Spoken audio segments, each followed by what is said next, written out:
তাদের মনের মতো করে নিয়ন্ত্রিত হতে পারিনি। হয়েছি, একসময় হয়েছি, কিন্তু এখন হতে পারি না। তার করে বলেছি আমি একজন ব্যর্থ মানুষ। একটা মানুষ তো সবসময় সবার কাছে ভালো হতে পারে না, সব সময়ের জন্য ভালো হতে পারে না।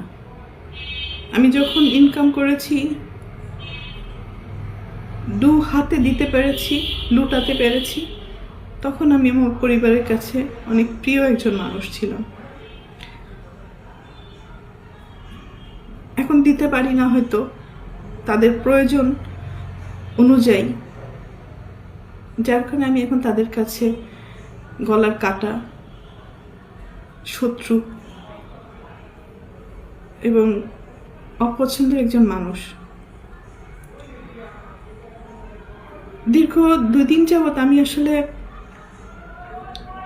দেখলাম যে আমার পরিবার কতটা নিচে নামতে পারে, কতটা হীন পরিচয় দিতে পারে, কত হিংস্র ব্যবহার করতে পারে, কত নোংরা শব্দ ইউজ করতে পারে।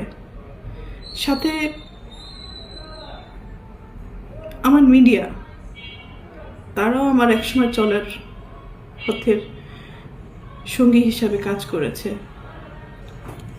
মিডিয়ার কাছ থেকে সবসময় আমি সহযোগিতা পেয়েছি, ভালোবাসা পেয়েছি, সাপোর্ট পেয়েছি। কিন্তু